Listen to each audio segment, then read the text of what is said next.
So I just finished Notes on an Execution, and I have to say it's probably one of my favorite books of the year. I loved this so much. I kind of went into it thinking it was going to be a Karen Slaughter type deal, and I was pleasantly surprised that it wasn't. This follows Ansel, who is a convicted serial killer on death row. So you get a little bit of his perspective, but you also get perspective from Safi, who is a child when we first meet her. Meets Ansel in a foster home or a group home, and you kind of see where Ansel gets his start and the troubling behavior.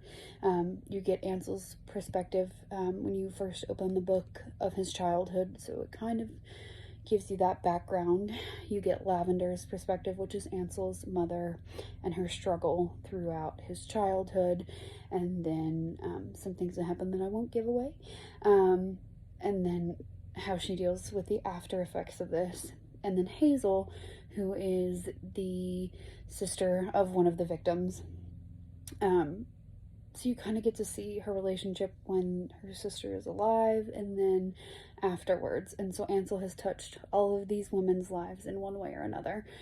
So while Ansel's perspective is a huge part of this book, I think the better part of the book is the perspective of these women. Like, it is just, you get to see them before these terrible things happen, and then after, and how they deal with it.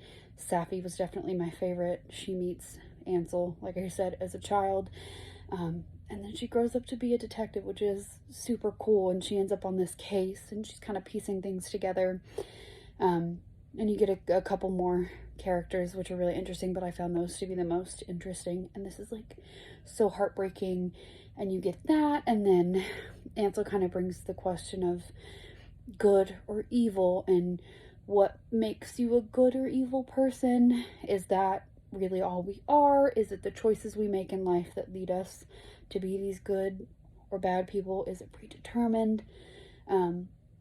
This book just kind of gives you a lot to think about. Growth, you know, who we are as people and why we are the way we are. And it's heartbreaking and thought-provoking and page-turning, and I really, really loved this book. This has been on my TBR for quite some time, but I'm glad I finally picked it up, and I definitely recommend it because it's like one of my favorites this year. So definitely pick it up.